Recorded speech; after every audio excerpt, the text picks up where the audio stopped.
Hello मेरे प्यारे प्यारे दोस्त, चैनल एजुकेशन हब में तहे दिल से स्वागत है। आज हम लोग उसने कहा था कहानी का सब्जेक्टिव और ऑब्जेक्टिव दोनों देखेंगे और इसका कहानी का सारांश हम लोग अगले वीडियो में देख लिए हैं, है ना।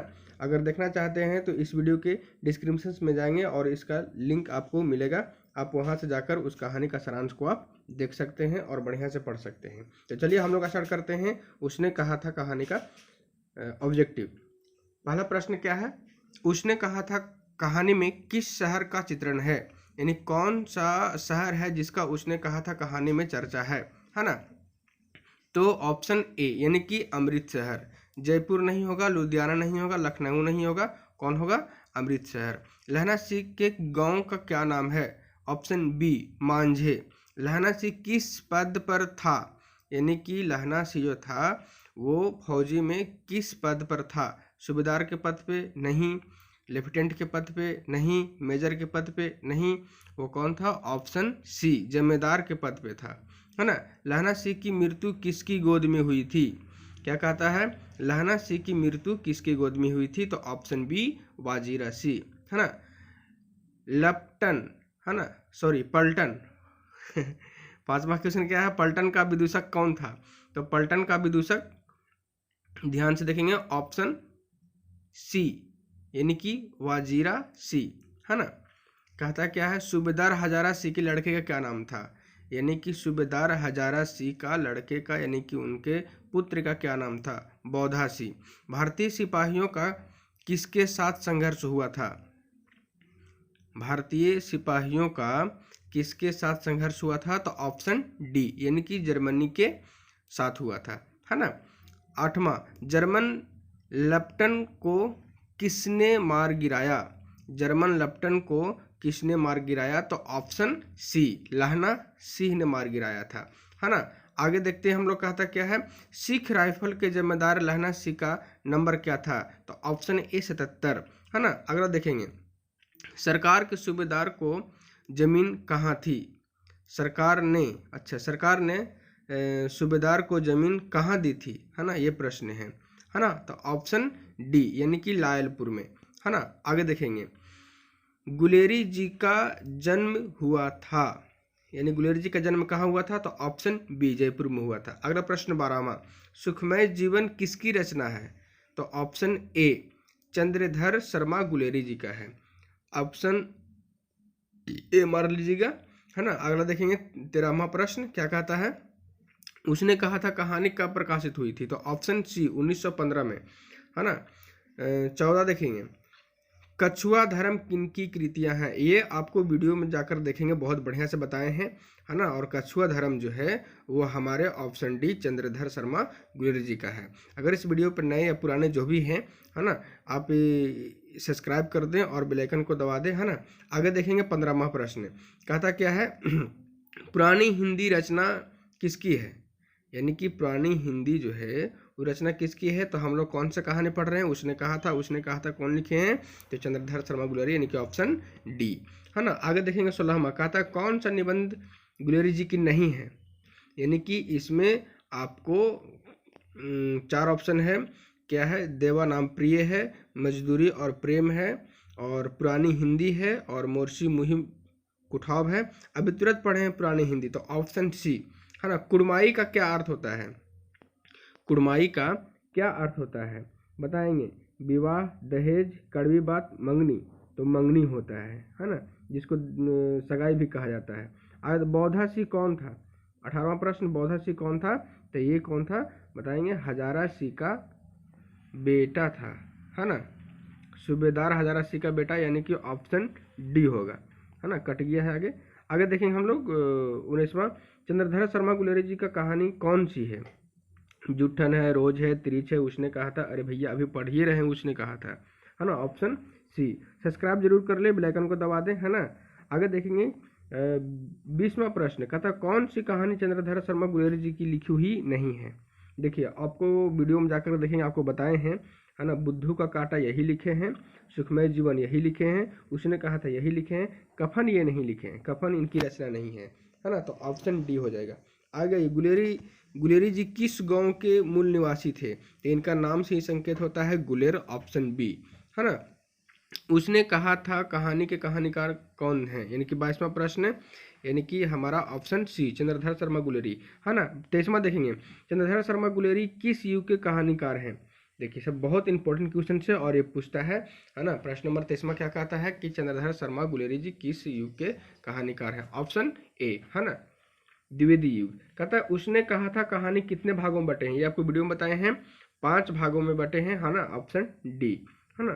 चंद्रधर शर्मा गुलेरी जी का जन्म कब हुआ था। चंद्रधर शर्मा गुलेरी जी का जन्म ऑप्शन सी यानी कि 7 जुलाई 1883 ईस्वी में हुआ था। 26वां प्रश्न, लहना सिंह किस कहानी का पात्र है, यानी उसने कहा था ऑप्शन डी, है ना। उसने कहा था किस प्रकार की कहानी है, बताइए किस प्रकार कहानी है। चरित्र प्रधान है, कर्म प्रधान है, भाव प्रधान है, या तो फिर धर्म प्रधान है। बताएंगे ऑप्शन बी कर्म प्रधान है ना। अगला प्रश्न, पुरानी हिंदी रचना किसकी है। अरे भैया इसके बारे में तुरंत पढ़ कर गए थे, चंद्रधर शर्मा गुलेरी, ऑप्शन सी। अरे कीरत सी कौन था, कीरत सी कौन था, तो लहना सी का भतीजा था, है ना। ऑप्शन बी, है ना। 30वां प्रश्न है, बचपन में लहना सी लड़की के बार बार कौन सा प्रश्न पूछता था।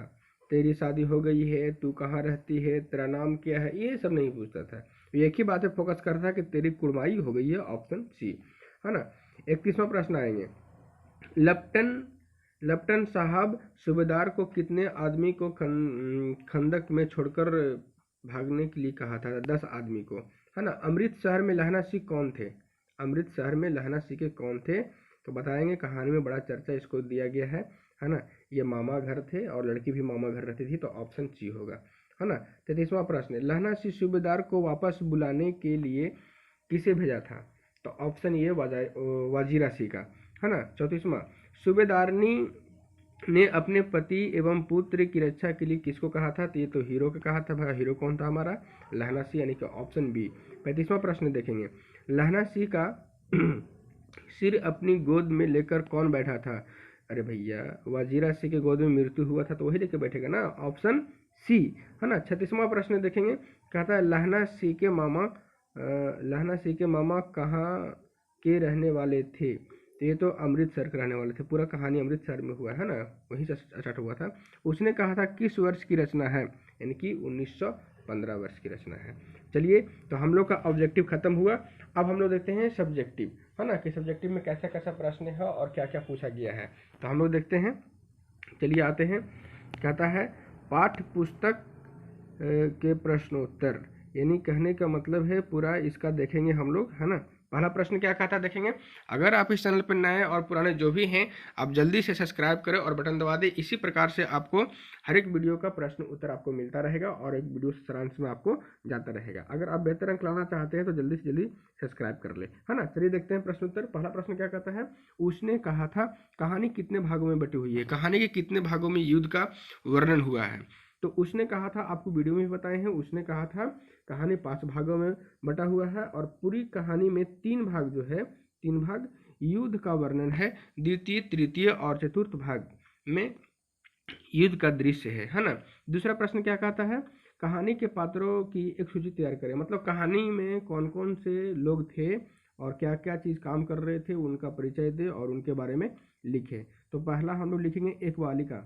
एक बालिका वो कौन है, वही प्रेमी है ना, लहना सिंह का प्रेमिका है ना। तो लिखेंगे कि जिसकी भेंट कभी किशोरावस्था में लहना सिंह से हुई थी तथा कालांतर में उनका विवाह सूबेदार हजारा जी से हुआ था, यानी उनके साथ हुआ था, है ना। दूसरा क्या, लहना सिंह थे, तो लहना सिंह क्या थे, कहानी का मुख्य पात्र, यानी कहानी का नायक हीरो यही थे।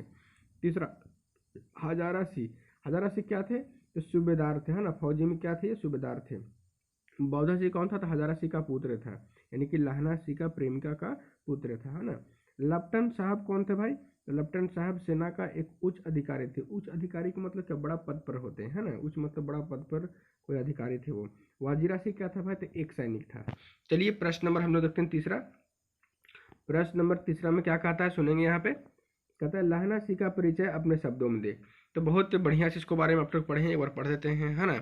लहना सिंह, चलिए पढ़ते हैं। आप इसको हो सके तो कॉपी किताब में बढ़िया से लिख लीजिएगा, है ना, या स्क्रीनशॉट कर रख लीजिएगा और इसको लिखेंगे।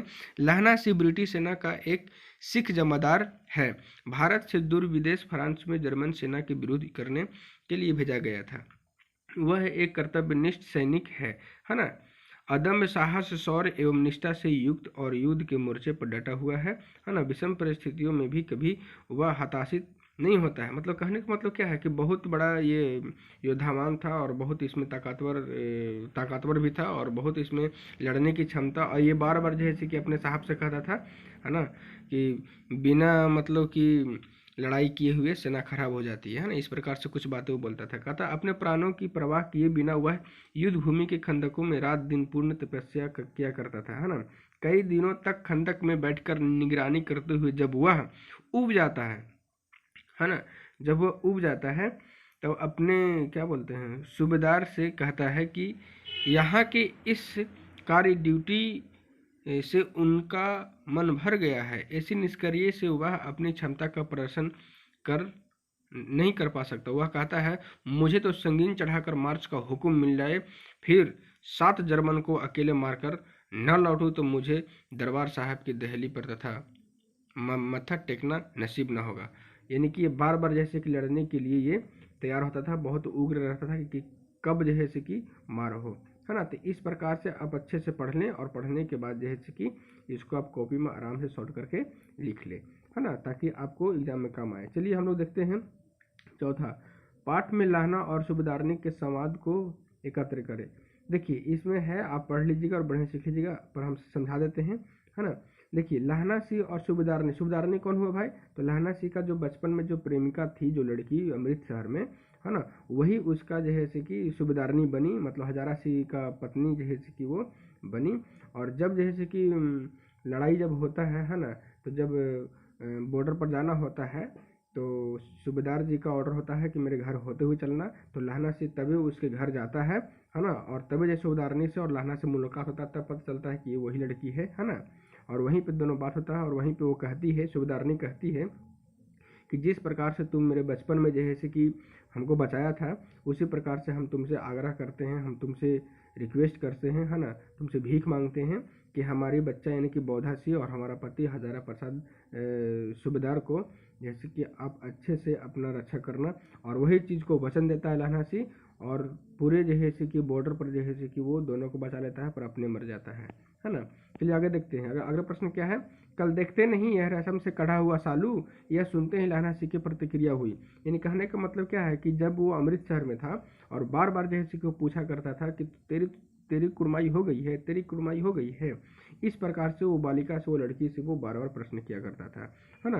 तब जैसे कि वो लड़की बोलती है एक दिन कि देखते नहीं रेशम से कढ़ा हुआ साल, है ना, कल ही हमारा मंगनी हुआ, कल ही हमारा कुर्माई हुआ है ना। और जब ऐसा कहता है तो लहना सिंह का रिएक्शन बदल जाता है और वो मारपीट करने लगता है और दही वालों को टेल लेता है, बहुत गुस्से में होता है ना। सोच के देखो कि एक प्रेमिका अगर इस प्रकार से अगर बोल लेता है तो क्या असर होता है ना। इसको पढ़ लीजिएगा, है ना, पढ़कर जैसे कि लिख लीजिएगा। आगे देखिए, जाड़ा क्या है, जाड़ा क्या है, मौत है और निमोनिया से मरने वाले को मुरब्बे नहीं मिला करते। वाजीरा से इस कथन का क्या आशय है, तो इसको पढ़ देते हैं, सुनिएगा बढ़िया से। वजीरा सिंह जो पलटन का विदूषक था, है ना, लहना सिंह को कहता था वो कि अपने स्वास्थ्य की रक्षा करो लहना, जड़ा की ठंड मौत का कारण बन सकती है, मरने के बाद तुम्हें कुछ प्राप्त हासिल होने वाली नहीं है। यदि निमोनिया से तुम्हारी मृत्यु हो जाती है, अगर तुम मर जाते हो तो तुम्हें कोई मुरब्बे नसीब नहीं होंगे, है ना। जीवन का सुख फिर नहीं मिलेगा, साथ ही तुम अपने अस्तित्व को इस प्रकार समाप्त कर दोगे, अर्थात मृत्यु ही अंतिम सच्चाई है। सही बात है ना, कि लास्ट तुम लोगों का तो खैर मरना है ही है, और यही जैसे कि सच्चाई है। अगला प्रश्न कहता है 7वां, कहती है तुम राजा हो, मेरे मुल्क को बचाने आए हो। वजीरा के इस कथन में किसकी ओर संकेत करता है, तो जब जैसे कि समझिएगा, है ना, इसको समझाते हैं, बाकी आप पढ़ लीजिएगा, लेकिन हम थोड़ा समझाते हैं डिटेल में। जब इन लोग बॉर्डर पर था तो बॉर्डर में जैसे कि वहाँ पे कुछ दूरी पर एक महिला के घर था, है ना, और वो महिला का बगीचा था और वहाँ फल होता था, तो वो सैनिकों को तोड़कर फल खिलाती थी और दूध पिलाती थी, और वो गर्व करती थी कि हमारे देश के जैसे कि रक्षा कर रहे हैं, हम लोग का रक्षा कर रहे हैं, इन लोग अगर जैसे कि रक्षा करते हैं तो हम लोग घर में जैसे कि सो पाते हैं, है ना। और बड़ी गर्व से इन लोग का फल दूध खिलाया करते थे, है ना। तो इस चीज़ को आप लिख लीजिएगा बढ़िया से पढ़कर। अगला कहता है, लहना के गांव में आया तुर्की मौलवी क्या कहता था। वीडियो में अच्छे तरीके से समझाए हैं, जाकर देख लीजिएगा, है ना। लहना के गांव में एक तुर्की मौलवी पहुंचकर वहां के लोगों को प्रलोभित करता है और कहता है कि उन लोगों की मीठी मीठी बातों में फंसा लेता है, यानी कि बुराइयों में डालने का प्रयास करता है।